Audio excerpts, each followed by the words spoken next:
here in the middle of Chicago in the Anti-Cruelty shelter, 125 years old, and excited to have a great discussion with Dr. Emily Swiniarski and Dr. Amanda Schnitker. Thank you for joining us. Pleasure to be here. Yeah, pleasure to be here. Thank you. There's so much discussion about the profession of the veterinarian and everything that goes on inside a clinic, so we'd like to just unpack it. And I think the best way is what was that time or that moment that started to lead you down a path that say, I'm going to be a vet. I want to be a vet. Or animals. And I heard something about wild animals with you, Amanda, so maybe you start. Okay, I'll start.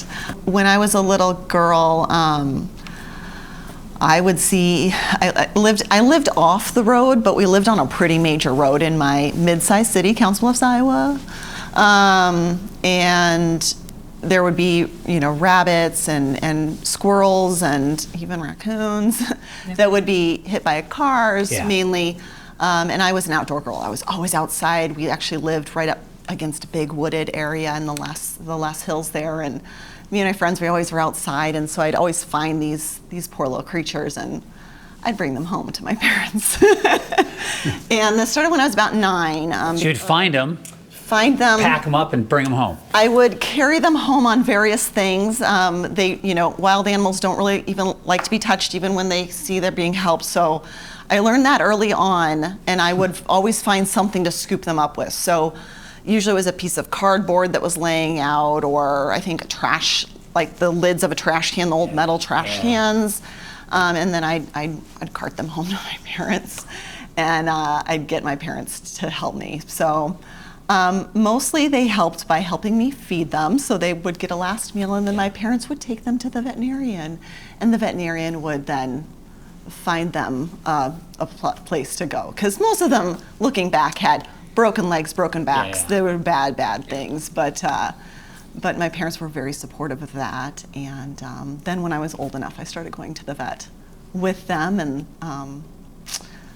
But there was a connection with the helplessness of the animals, the compassion behind that drove you to say, this is something that.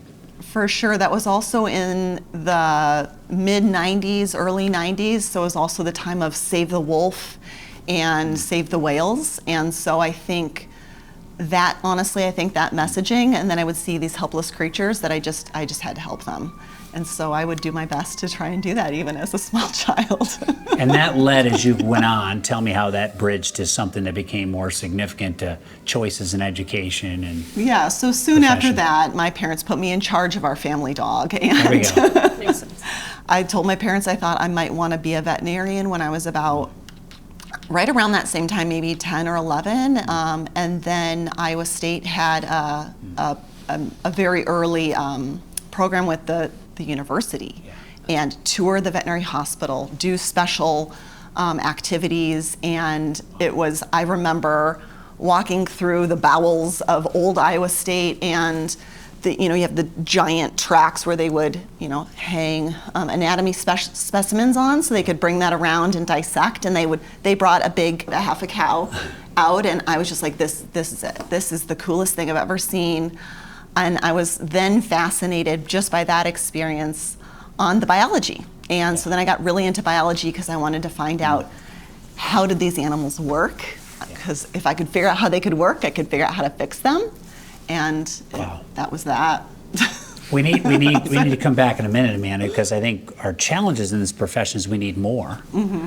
And we need to create more moments like that. We spend a lot of time as an industry saying, how do we get more young, science-interested, curious, passionate, young, the younger the better students to have those moments. I think that's something we got to do. Okay, Emily. I expect something just as exciting. I don't know. Profound here. So. Probably not as Iowa profound. too? Are you also? We just learned also you're Iowa both State. from Yes. Chicago, but we have two yes. Well, I grew up in Minnesota, here. though. Okay. I grew up in Minnesota, Okay. but Iowa State, amazing school, yeah. Right. Actually, in Minnesota, I was always growing up with a lot of animals. We had the whole, cats and dogs, and then I had fish. I had anoles, I had hamsters, gerbils, you name it. We probably had some pets at that point, a lot of pets. And I was like, hey, I'm 16. I need to make some money. I'm going to try to go to college. So how about a vet clinic? That sounds great. And the veterinarian there was just super passionate, super great mentor, and showed me So surgery. summer job? I worked part-time during school. Okay. Balancing, playing the oboe in band with working at the vet clinic, and showed me surgery, showed me how to care for all the animals, all that stuff. It was fascinating, it was exciting, it was interesting. I love math, I love science, so kind of just said, yup, veterinary medicine, yeah. Wow. Yep, that's how it happened. And both of you into Iowa State, right? So did you go undergrad and? I did.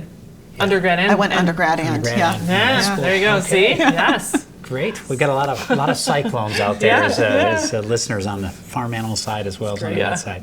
So I have to say then, you get out, you get into your profession, and in so many professions, like, wow, this is everything I signed up for, or whoa, there's the surprises. Tell me the highs of, what got you in it, and when you have those moments where you say, yeah, this is why I got into the profession. Give me a little bit of that connection. We'll talk about the other side of it, but from the wild animals, Amanda, to when it really happens on those days, tell me when you hit those moments of saying, this is why I do what I do. I mean, how much time do we have?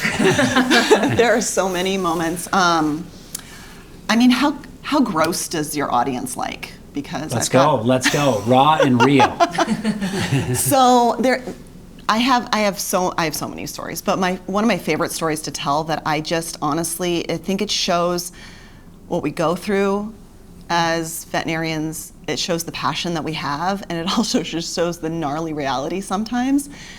About midway through my internship, we had a dog come in, and it was like a Dalmatian mix, and it had acute IVDD. So so it was down in the back, and it needed a hemilaminectomy to decompress the spinal cord so that it could recover and walk again.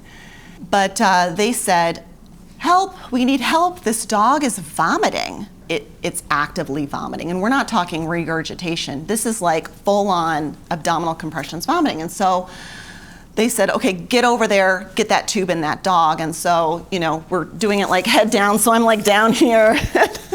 I'm like getting the tube in the dog. And I literally have vomit just running down me. And I get the tube in the dog, and the techs take over at that point. They start prepping the dog, and I was an intern, so they were like, okay, go clean up and get it in surgery. And I was like, okay. I'm really getting ready to where this connects to your passion. It's great. Oh, this is great. And so, no, you're going to get it at the end. Okay. So, sorry, it's a long story. No, that's great. Like I said, how much time did you have? So the surgery goes well, and so then we're extubating the dog. So after surgery, everything went well. We're trying to wake up the dog. We're trying to extubate the dog, and it starts vomiting again. Vomiting again. And so they're like, Dr. Schnitker, come over. You've got to help us out. And so I was like, okay. So as I'm walking over, the dog goes, and the ball flies out of this dog's mouth. There's a ball about this big around, bounces, it's a rubber ball, bounces across the room, bounces off the wall, and then comes bouncing back at us. And then the dog was like super calm and quiet. And I was like, I think we fixed the problem. Oh my God. I think we're gonna be okay. And this dog we can go on to recover this dog safely. Oh. But I think this is like all of it, right? It's fun, surprising. We definitely saved that animal's life because otherwise it couldn't have walked again. Right. But we also got rid of a foreign body. And the owners, what extra funny about it is not only did the ball bounce against the wall, right? But then you showed the owners the ball and you were like, were you missing this ball? And they were like, we have no idea where this ball came from. So. And the whole team, tackling it together, the technicians and you all, that's wow. Yeah. And the owners. Yeah. And those interactions with the owners too, probably the pet owners, as you say, it's a people business. Yeah. So, I mean, it can be a fun profession. You've just got to embrace, things can change in a moment's notice. It always keeps you on your toes. Your brain is always working. There's never a dull moment. You're constantly problem solving. Yeah. And then it's these fun surprises that you get, so. And the curiosity, which got you into it in the beginning, like you say, problem solving. Okay. You got it. I don't know if I can follow up a story. But I guess, back to, and even take it in any direction you want. I mean, the highs, okay? You say, boy, I want to do this, from the Minnesota, that first clinic you were in and working in high school, to, you know, you had moments there where you said, wow, on a day-to-day basis, where do you connect with the highs of the day? The highs of the day are when, I guess, we come across something we had to problem solve and ended up with a really great result, and just kind of walk away like, yeah, I did that. But no, actually, I think every part of everything that I do is with a team as a shelter, and we all have to work together across departments. It's really just a huge team effort. And so, for example, if we have an infectious disease, we kind of have that moment where we say everyone has to literally come together to one place and talk about what we're going to do and how we're going to treat the animals. And so even at the shelter or shelters in the past, we've had times where we've had to shut down a room and take care of the animals that were in there and coordinate. So much coordination. But the highs are when we come out of that and we said, we did it. We managed to keep anyone else from getting sick in the shelter. Every team had to work really hard, but we all felt very positive and very together about that. And so it's those moments where we came together and the animals came out of it that we were all really ecstatic. That's so cool. There's so many moments. Yeah. I don't know if I could tell a specific story, but it's those days. We also have the advantage of seeing clients that can't get care elsewhere, whether it's transportation, it's finances. And so we have owners that are just dedicated to this pet. They desperately need our help, and we're able to provide that treatment. And then the smiles, the thank yous, the incredible warmth and gratitude that people show the team every day.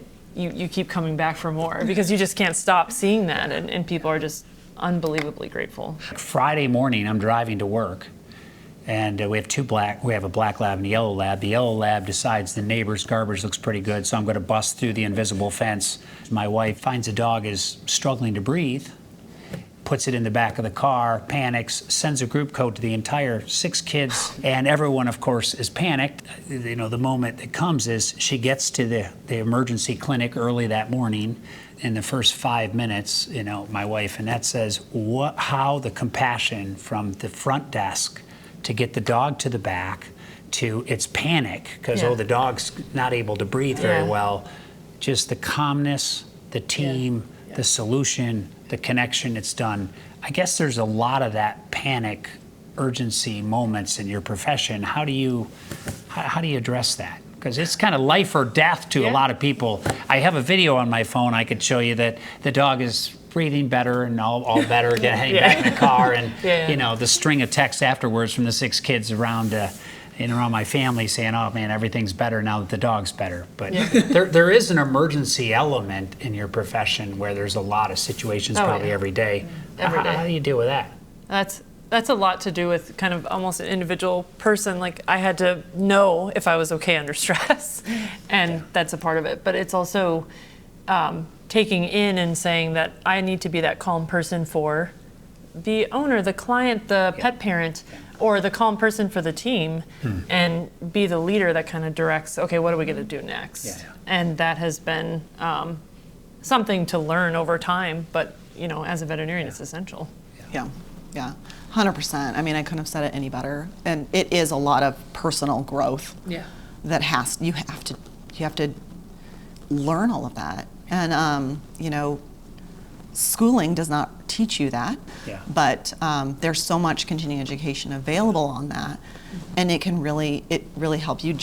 You really do need to know how to process all of that in real time while maintaining your professional persona. Right? So that everyone else, so that everyone else can calm down and they can actually become part of the solution instead of just, you know, not being able to be kind of in the moment that way.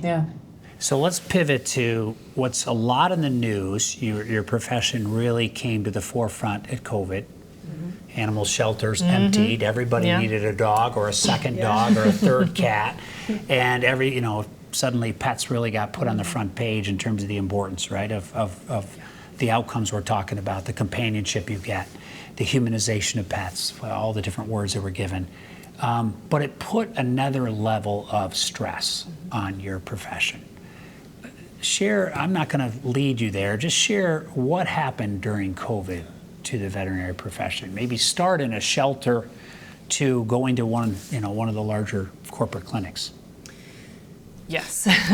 COVID was a very challenging time for everyone, but I think what happened initially with shelters was, okay, we immediately need to get the animals out of the shelters so that we can maintain people's safety in a sense of not having everyone in the same place at the same time, right?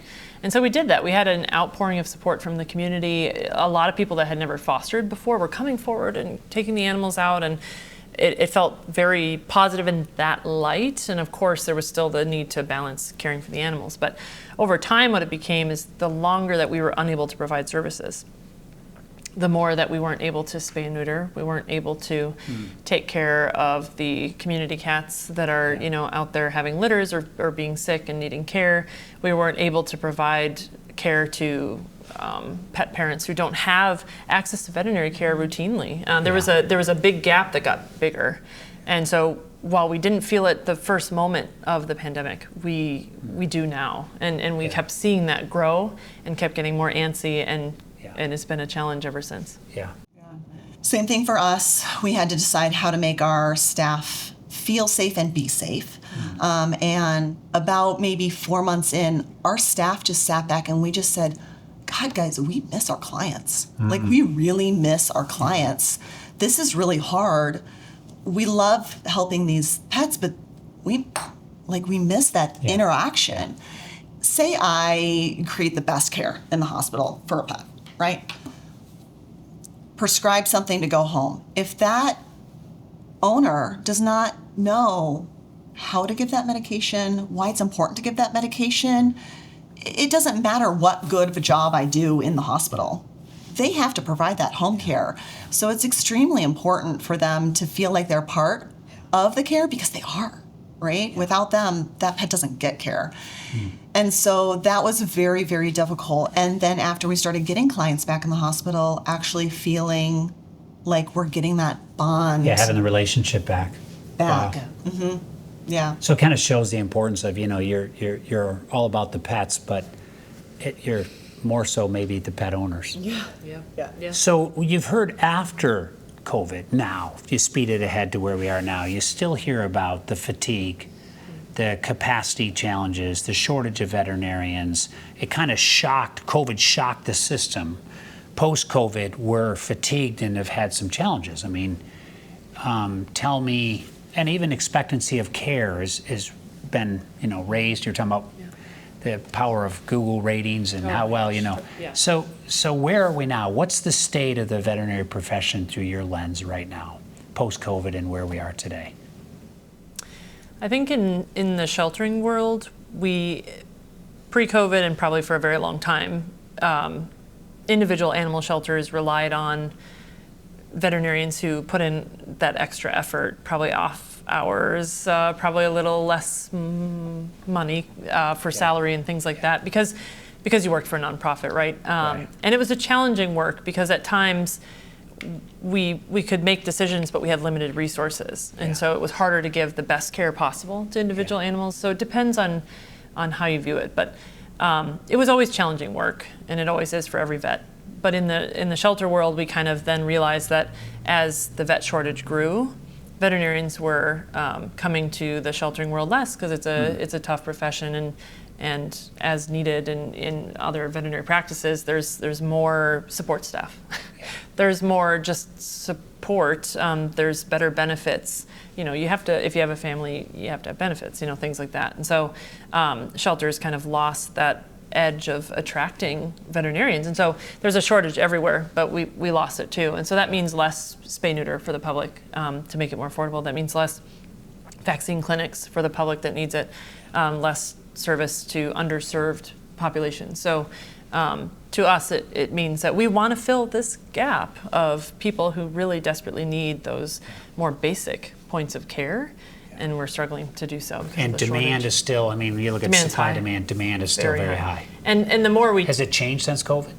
Or is it Oh, just? no, I don't think so. Not at all. And I think now that there's more programs, and veterinary medicine in general has started talking about it more and more and more, and it's more of a hot topic now. But even then, we come to realize we've always known the demand was there. But the moment you kind of start to talk to communities, what do you need? The demand just becomes very apparent. And so it can be challenging for us in the veterinary field to see this incredible need in our community, but we don't have sufficient resources or staff to provide that. Yeah. Okay. How about you? I mean, you shift kind of from shelters to clinics that are progressive and are out there and are counting on, private pet owners for the funding. And how has it changed? What's the current state right now of the clinic? We don't really know. We don't know because we don't really know. I think we're still coming out of COVID. Like, I still think it's just not really to where it's going to end up as the new normal. We're still in that period. And describe that. yeah. What's in that recipe of the current? Period? Yeah, right now. What's in the period is that almost all the staff and a ton of doctors got extremely burnt out during COVID because it was extremely challenging. Huge amounts of pets and just more work than a lot of people were ready to take on day in and day out. And so that's made a shortage for you in terms of qualified veterinarians and staff. Yeah, so that's where and we strive to provide top level of veterinary care, and our clients demand it, rightly so. It's good. Yeah, it's wonderful. So when that's something that I don't want to do, but without the staff and veterinarians to do that, it gets to be very difficult. So what does it look like day to day? It's a Tuesday morning in your clinic and you don't have enough capacity.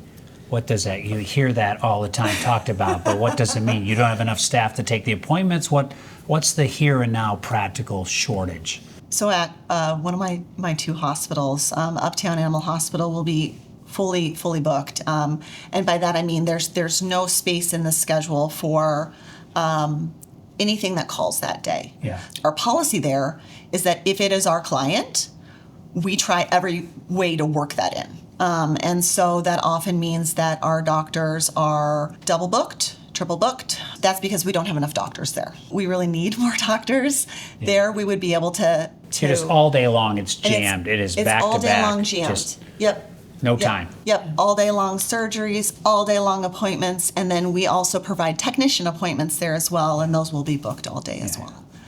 So you talked about this future.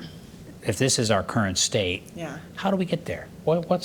How do we move? I mean, all of us, I kind of say in Elanco, making animals' lives better makes life better, but it starts and ends with a veterinarian. So how do we 5 years, however far it is, how do we get this in a better place? What are some of the solutions? Well, so my corporation that my hospitals are owned by is MVP. And it's Mission Veterinary Partners, and they're on a mission. They're on a mission to change the way veterinary medicine maintains, trains, and rewards their veterinary technicians and their veterinarians. And so we have emotional intelligence learning.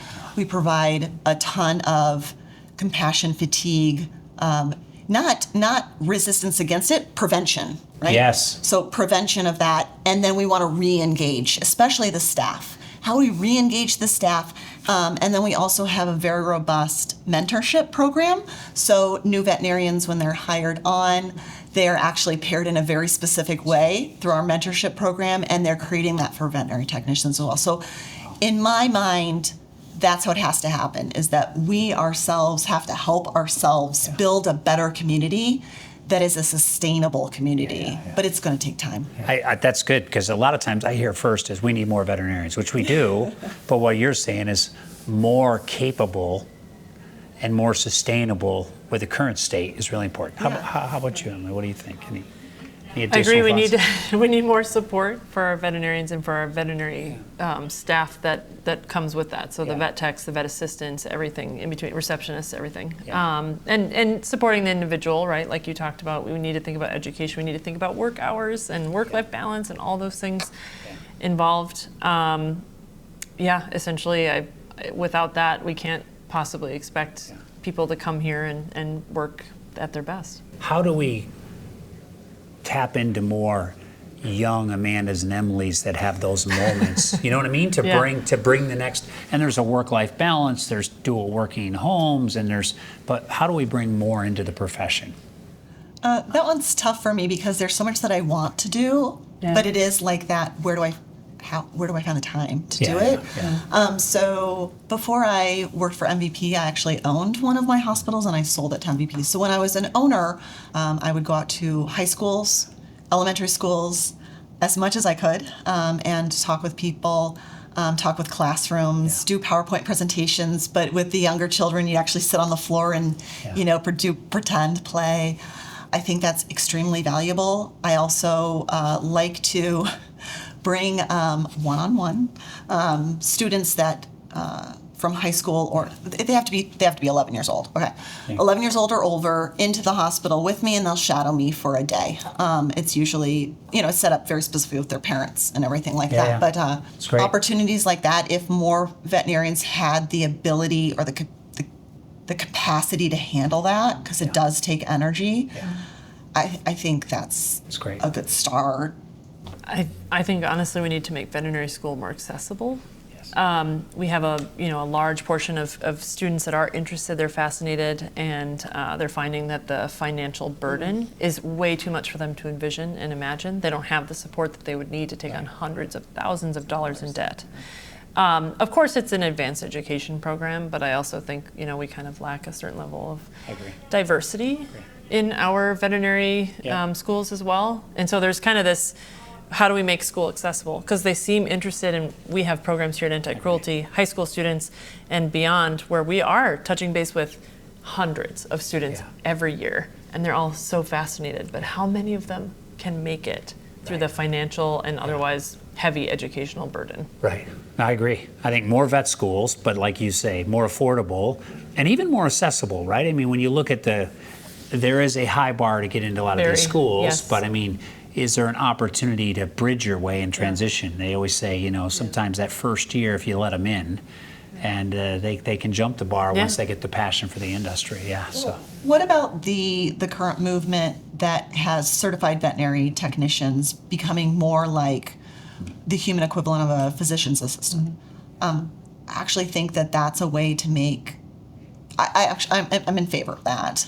So I don't know how we can kind of make that happen, because there's got to be some sort of program or training to do that. But I think that is a great bridge creates between the capacity. two. Absolutely. And accessibility. And there's some challenges from the veterinary profession to say, hey, make sure the bar stays high, and I protect that. But I agree with you. I think, how can we get others that have a passion to step up to another level to do more in terms of the services? A lot of legal advocacy to get that passed. They've been trying in a couple states, and it's been very challenging. But even veterinary, you still have to start with a veterinary technician degree, and those degrees can be very expensive as well. Yeah, absolutely. Yeah. I want to go quick just into some adjacencies that come into your space as a veterinarian. So if you think about, the online side of the business, even telemedicine to telescripting. Oh my gosh, this is the end of the profession, or this is really bad. I mean, how do we accept technology, but how do we keep the profession? That's a controversial topic. Tell me your perspective on that. You maybe start on label. Honestly, I think telemedicine is not at all replacing our in-person excellent veterinary care, but I think it's a bridge to get people to understand what they need to do, or if they need in-person care.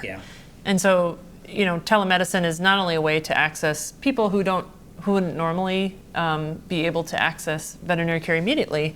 A lot of people have phones, even in households that struggle to pay for pet food and other things, and they can access some kind of telehealth, teletriage system. But telemedicine is that way to say, okay, you're seeing this with your pet. Well, you know what? You do need in-person care, and here's what I recommend you do. Versus, okay, you can probably manage this portion at home, and then we have pet owners seeking care, hopefully even earlier on, if they have something that's very accessible to them that doesn't require a trip to the clinic, to get the information they need to then make the appointment. Yeah, we're in agreement about this. So I know that there's conflicting people out there, but we're in agreement. Actually, I think Illinois could this is the controversy. It's still against the law for me to do a telemedicine visit with somebody who I have not met in person and examine the dog in person. And I think that I think that needs to be changed because I think there's a way to do that safely, and I think that that's where it's that bridge. Yeah. You're saying it's okay virtually to meet a client virtually or online. It needs to be and then okay. yes, Yeah. because you've got It a needs to third be of pet legal. owners in this country that don't go to a veterinarian. It needs to be legal. And I think our profession is a little slower to accept technology than maybe some Yeah, other 100%. medical professions. Yeah. And I think that needs to change, but I think it is changing. Okay.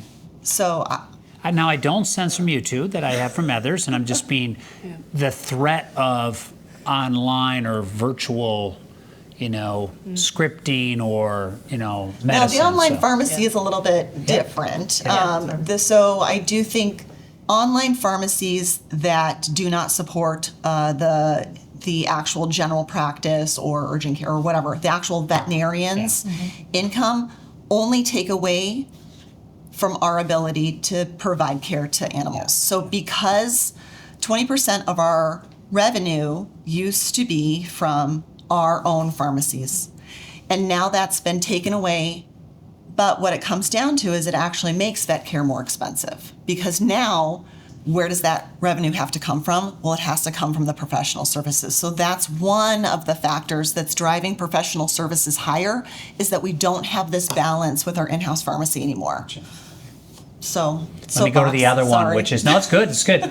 The other one is corporate clinics. Yep. Hey, yep. some clinics, you even got countries like the UK where that's a higher percentage, and I think everyone serves a different market, but what's your perspective on corporate clinics? I'll maybe go to the non-corporate clinics. Right, yeah. Hey. So yeah. Just from your profession standpoint, so. I guess, considering that, again, back to where I come from is wondering about how to get people the veterinary care that their animals need. And a corporate clinic can deliver that. I'm sure everyone has individual experiences with different corporations, but at the same time, it's really all about we want to get care to the animal. Yeah. And different corporations are going to serve in different ways, whether it's specialty or a full general practice urgent care, or it could be just more the sort of vaccines and more basic wellness. They're a part of the profession now. We have to learn how to grow with that.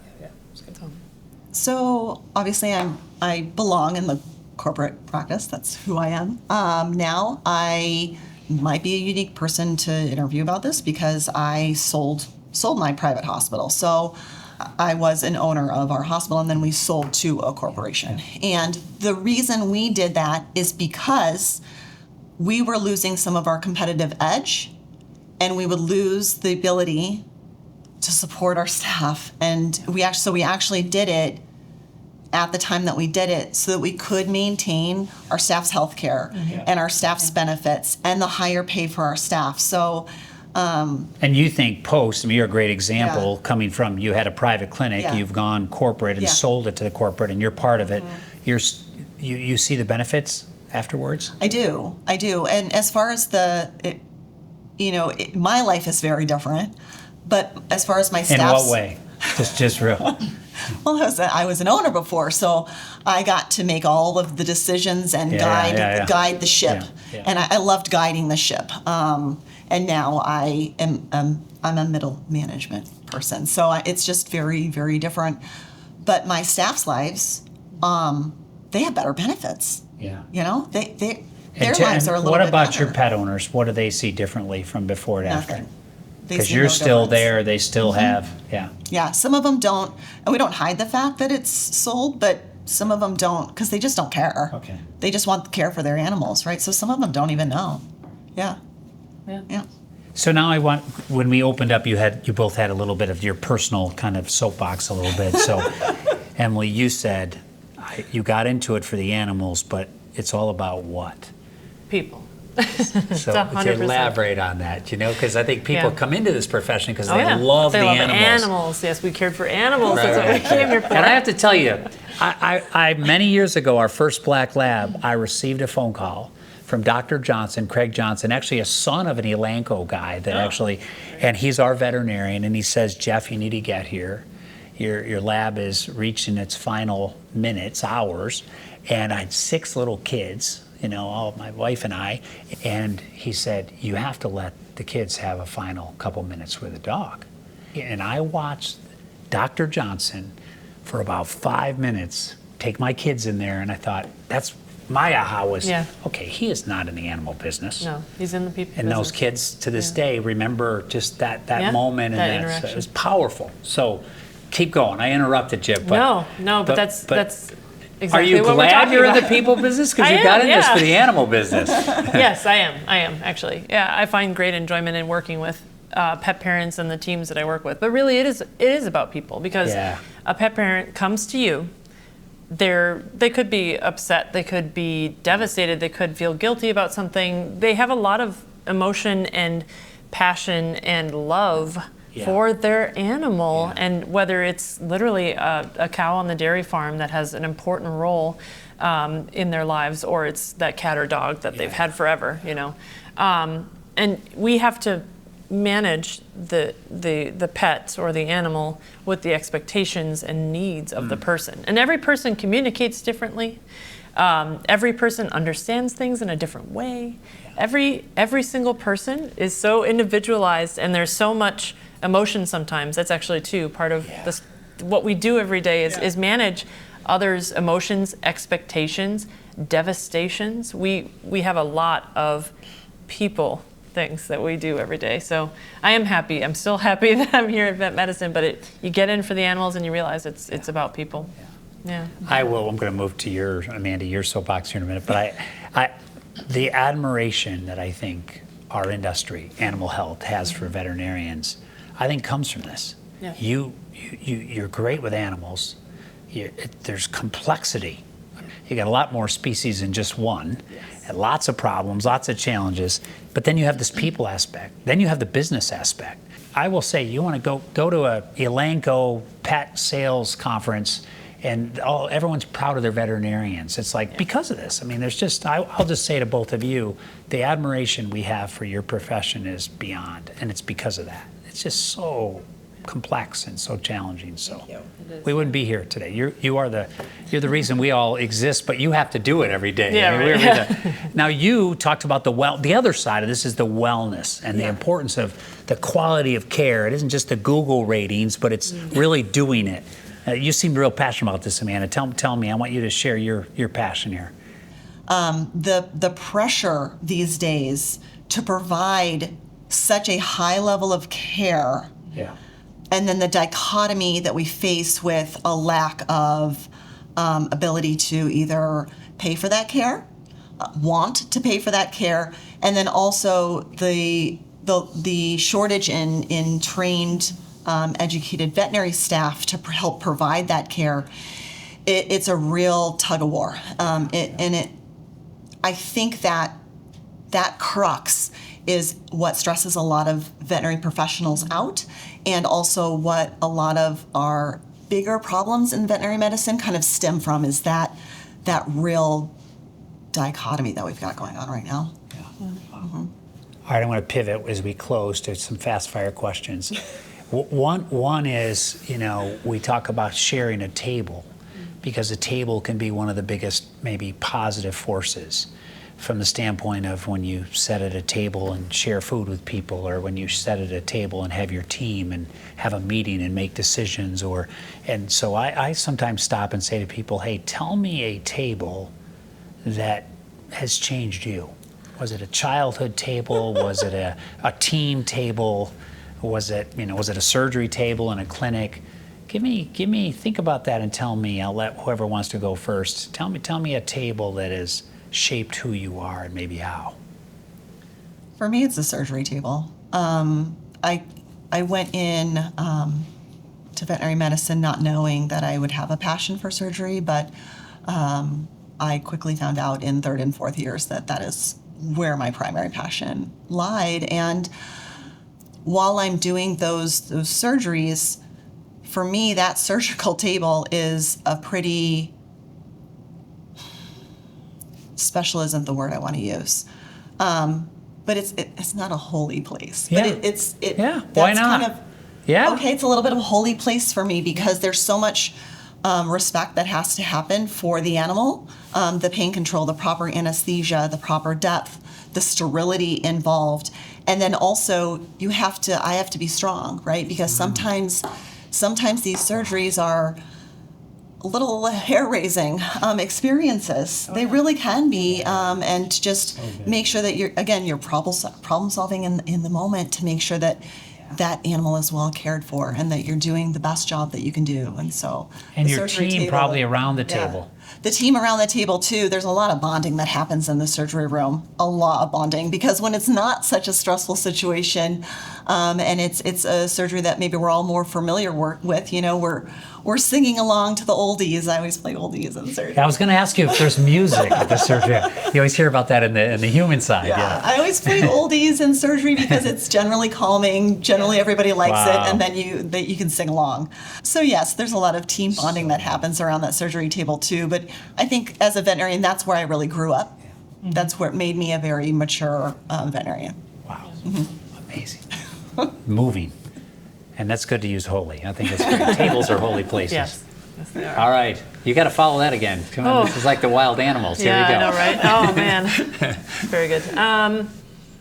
Maybe it was as an intern using a donated table to provide exams to pets of unhoused people down in Florida. Understanding that even though the people were unhoused, pets were part of their essential life. And they wanted to provide the best. They knew they couldn't, but they were that pet's everything. Yeah. And so here you are at your little donated table, and the dog or the cat has something wrong, and we didn't have everything available to us, but we did have some generous companies give us some medications that would probably work for a lot of things, and you did whatever you could to support that human-animal bond. So it was humbling to know that we are taught the best gold standard possible, and I still want to give that to everybody, but I'm going to do everything I can, and I'm going to help that pet parent know what they can and can't do, and we're going to give them every opportunity. That's good. Yeah. Wow. Some great answers. Thank you. And then that probably led to the passion of being in the shelter today. Absolutely. Right? Yeah. I like Macgyver, the show. Yes. So I like to Macgyver things because when you don't have every possible situation, but that's true in general practice. Like, what if the client doesn't have endless funds? You have to meet the client where they are. Yes, you have to meet the client where they are, and so then you look at, this is what I have. I'm going to find a way to get this animal the treatment it needs, and you're going to do everything. So it's Macgyver. I'm inspired. Wow. Macgyver my way, Listen, maybe I end with, we're in Chicago. So some fast fire, real important questions like, what do you do when you're not doing vet practice? What's your outlet? What's your hobby? Hiking, music. I have kids, so there's a lot of Kids. Yep. fun kid stuff. We love the Dino Museum, or Field Museum. That's good. I also have a daughter, and that's how I decompress these days, is I spend as much time as I can with her doing whatever she wants to do. We went to the symphony last night. It was amazing. And then she's a ballerina.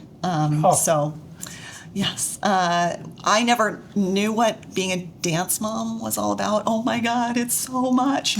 And it's also wonderful. So it's really it's really cool to see that. So I take her to little ballets, and we do that. We do that too on our spare time. Yeah. Favorite restaurant in Chicago? Oh man. Right now it's probably Kama Bistro. It's this place in LaGrange. They just moved to Chicago as well. It's this amazing Indian place. The owners, one of them's from UK, one of them's from India. And so they have this really interesting combined cuisine. It's really good. That sounds great. Yeah.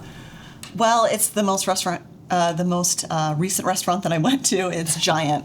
So Giant is a small restaurant in Logan Square that is out of this world good, and it is owned by we're not good friends with them, but we know who they are, and they live in the neighborhood as well, which is really cool. So they live and run this restaurant in the neighborhood. Cool. Is it what's the the famous Chicago food you would get behind? Pizza, hot dogs, what is it? Oh man, I love pizza, and I also love like Chicago dogs and all that. Oh, Got the beef man. sandwiches. I know Yeah. it's like a beef. How do you beat a beef? So good, yeah. I really though Chicago dog. Yeah. Yeah. Yeah. Yeah. If you put a beef, a Chicago dog, and a pizza in front of me, I don't think I can pass up the Yeah. Chicago dog. Yeah. You know, hot season. I love, yes. Sport peppers. The whole 9 yards, as they say. I just want to say, Emily and Amanda, thank you. It was amazing. And I know I can say this because all the people, that I work with that serve your profession, how much we admire, and you represented it so well. And we're excited about where you're taking the industry, where you're taking the profession, and ultimately, it's all about the pet owner and the pets. And thanks for bringing that to life for us. Yeah, thanks for having me. Yes, Yeah. thank you so Thank much. you. Yeah.